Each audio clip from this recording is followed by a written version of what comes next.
Bismillahirrahmanirrahim. Assalamualaikum warahmatullahi wabarakatuh.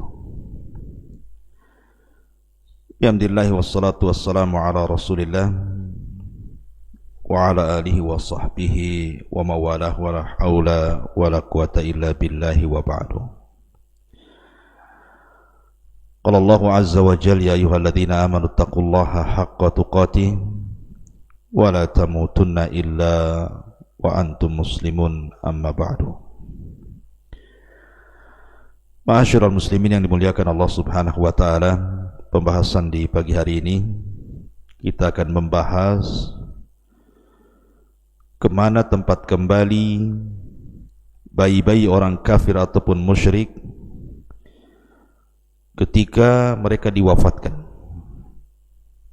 Apakah bayi-bayi orang-orang kafir dan musyrik ini Allah masukkan ke surga atau mengikuti nasib ayahnya dimasukkan ke neraka? Inilah yang kita akan bahas, di mana nasib anak-anak bayi itu di akhirat.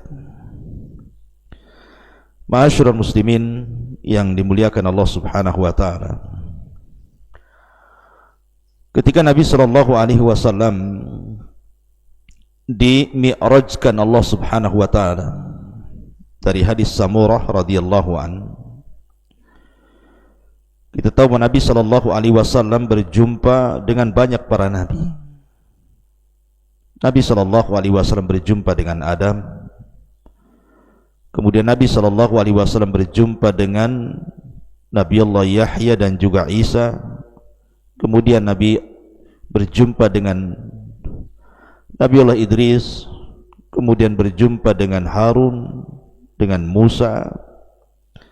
Kemudian juga berjumpa dengan Nabi Ibrahim alaihi salatu wassalam.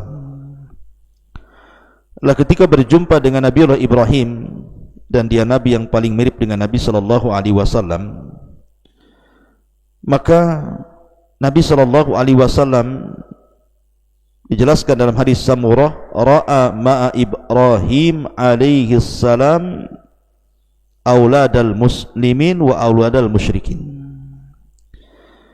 Ya, Nabi sallallahu alaihi wasallam melihat bersama Ibrahim itu di sekelilingnya ada anak-anak kecil dari anak-anak orang-orang Islam yang mati sebelum balik dan anak-anak orang-orang musyrik yang mati sebelum balik. Dari sini terjadi sebuah khilaf para ulama, kemana anak-anak orang-orang musyrik dan juga orang-orang kafir ketika mati sebelum balik, apakah kelak di akhirat dimasukkan ke surga ataukah mengikuti nasib ayahnya? Karena ada hadis Nabi sallallahu alaihi wasallam yang mengatakan kullu maulud yuladu 'alal fitrah fa abawahu yuhawidanihi aw yunassiranihi aw yumajjisani. Bayi yang terlahir itu terlahir fitrah, bapaknya yang menjadikan dia Yahudi ataupun Majusi ataupun Nasrani.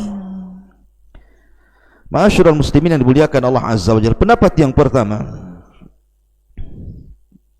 adalah bicara tentang atfalul muslimin dulu, anak-anak orang Islam yang meninggal sebelum balik. Ibnu Katsir rahimahullahu taala mengatakan bahwa fa amma wildanul mu'minin fala khilafa bainal ulama'i kama hakahul qadi Abu Ya'la ibnul Farra al-Hambali anil imami Ahmad annahu qala la yakhtalifu fihim annahu min ahlil jannah. Kata Ibnu Katsir mengatakan, adapun anak-anak orang-orang yang beriman tidak ada khilaf di antara ulama, sebagaimana dinukilkan Abu Ya'la qadi Ibnul Farra al-Hambali dari Imam Ahmad, di mana Imam Ahmad mengatakan tidak ada perselisihan di antara ahli ilmi, maksudnya para ulama, bahwa anak-anak ini masuk surga. La ikhtilafa fihim, dalam riwayat tidak ada ikhtilaf, kata Imam Ahmad, tentang kedudukan mereka. Bahkan Imam Nawawi juga mengomentari, ajma'a man yu'tad bihi min ulama'il muslimin ala anna man mata min atfalil muslimina fahuwa min ahlil jannah li'annahu laysa mukallafa. Sepakat dari ulama yang diperhitungkan dari ulama-ulama kaum muslimin tentang pendapat bahwa siapapun yang meninggal dari anak-anak kaum muslimin maka dia termasuk ahlil jannah, karena memang belum mukallaf, belum dibebani syariat. Itu disebutkan dalam Syarah Muslim. Kemudian Al-Qurtubi mengatakan, inna qaula annahum fil jannah huwa qaulul aktsar, dan perkataan bahwa mereka anak-anak kecil itu di sorga, maksudnya anak kecil kaum muslimin, adalah pendapat jumhur mayoritas para ulama. Ma'asyiral muslimin yang dimuliakan Allah Azza wa Jalla, pembahasan yang kedua ini yang kita akan bahas. Lalu anak-anak orang-orang kafir, anak-anak orang-orang musyrik, kemana kembali mereka? Pendapat yang pertama, mereka sama dengan orang Islam. Anak-anak orang Islam masuk surga, mereka juga masuk surga. Alasannya karena belum ada dosa. Ada juga yang mengatakan mereka diletakkan di A'raf, tempat di antara surga dan neraka, walaupun terakhir mereka akan dimasukkan ke dalam surga. Dan ini sebagaimana yang dinukilkan oleh Ibnu Abdul Bar dalam kitabnya At-Tamhid.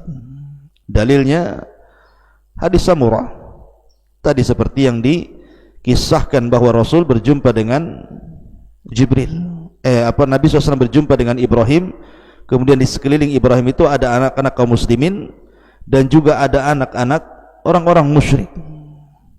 Artinya mereka masuk surga.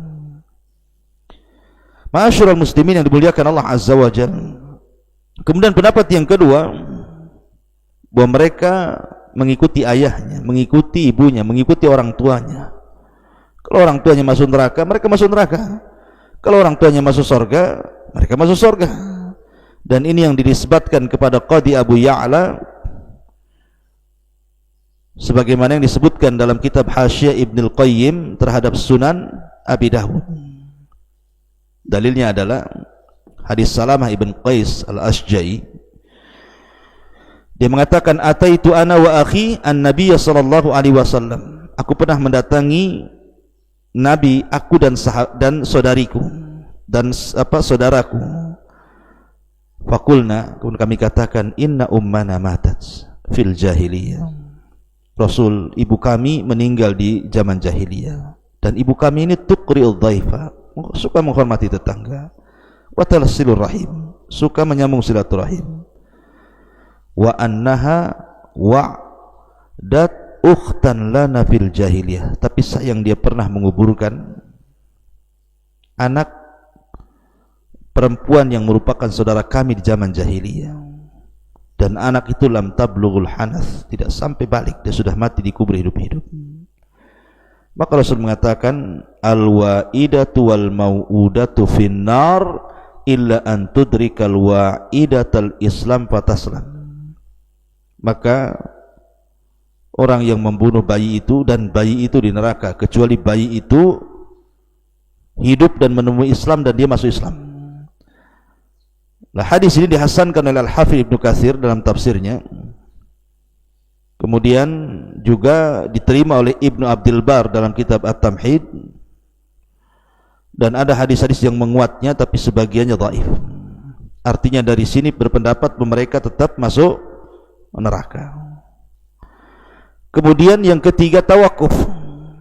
Tidak mengatakan mereka di surga, tidak pula mengatakan di neraka. Dan ini pendapat Hamad ibn Zaid, Hamad ibn Salamah, Ibnul Mubarak, Ishaq ibn Rahawi. Kemudian mengambil dalil dari Abdullah ibn Abbas ketika ditanya tentang orang-orang, anak-anak orang-orang musyrik. Maka mereka, Abdullah bin Abbas mengatakan, Allahu a'lam bima kanu amilin. Allah yang tahu terhadap apa yang mereka lakukan. Ma'asyiral muslimin yang dimuliakan Allah Azza wa Jalla. Ada juga yang nomor 4 berpendapat bahwa mereka adalah menjadi khadamu ahlil jannah. Mereka masuk surga tapi menjadi pembantu penduduk surga. Tapi Syekhul Islam mengatakan la asla li hadzal qaul, tidak ada dalilnya perkataan ini, kata Syekhul Islam Ibnu Taimiyah sebagaimana dijelaskan dalam Majmu'ul Fatawa. Kemudian yang nomor 5, dan ini pendapat yang mungkin cukup kuat gitu ya, yang terakhir, annahum yumtahanuna fil akhirah, mereka akan diberikan ujian di akhirat. Waman ata Allah dakhalal jannah wa man asa dakhalan nar. Anak-anak ini akan dihadapkan di hadapan Allah, diberikan ujian. Kalau dia mentaati Allah ketika menerima ujian Allah, maka dia masuk surga. Tapi ketika dia bermaksiat ketika menerima ujian Allah, maka dia layak masuk surga. Dan ini salah satu pendapat Abul Hasan Al-Asy'ari dan juga perkataan Imam Baihaqi dan sebagian kelompok dari kalangan muhaqqiqin, dan Ibnu Taimiyah salah satunya cenderung dengan pendapat ini. Bahkan Syekh bin Baz rahimahullahu taala ketika ditanya soal ini, maka Al-Allamah Ibnu Baz mengatakan, idza mata ghairul mukallaf bainal walidaini kafiraini fa hukmuhuma fi ahkami dunya. Di sini ada dua hukum kata Syekh bin Baz, hukum dunia dan hukum akhirat. Kalau dia mati sebelum dia balik dan dia hidup di antara kedua orang tuanya yang kafir, maka hukumnya sama dengan orang tuanya. Artinya tidak dimandikan, tidak disolatkan, tidak dikuburkan di kuburan kaum muslimin. Adapun di akhirat, kata Syekh bin Baz, wa qad sahha an Rasulillah sallallahu alaihi wasallam annahu lamma su'ila an auladil musyrikin, dan sungguh telah sahih dari Nabi sallallahu alaihi wasallam ketika ditanya tentang anak-anak orang musyrik, maka Rasul mengatakan, Allahu a'lam bima kanu amilin. Allah yang lebih tahu tentang perbuatan mereka. Wa qad dhahaba ba'du ahli ilmi ila anna ilma Allah subhanahu wa ta'ala fihim yadhhar yaumal qiyamah. Dan sebagian ahli ilmi berpendapat bahwa pengetahuan Allah terhadap mereka apabila mereka sudah besar akan jahat atau akan taat itu tersingkap pada hari kiamat. Wa annahum yumtahanuna kama yumtahanu ahlul fatrah, dan mereka akan diuji sebagaimana ahlul fatrah, kelompok yang hidup di antara zaman Nabi. Artinya Nabi yang dulu sudah enggak ada, Nabi yang akan datang belum muncul, maka disebut ahlul fatrah. Maka mereka akan diuji. Kalau mereka lulus dengan mentaati Allah, mereka masuk surga. Kalau mereka tidak lulus dan bermaksiat kepada Allah, maka mereka masuk neraka. Maka dari sini pendapat yang kuat mereka akan diuji. Wallahu a'lam bishawab. Assalamualaikum warahmatullahi wabarakatuh.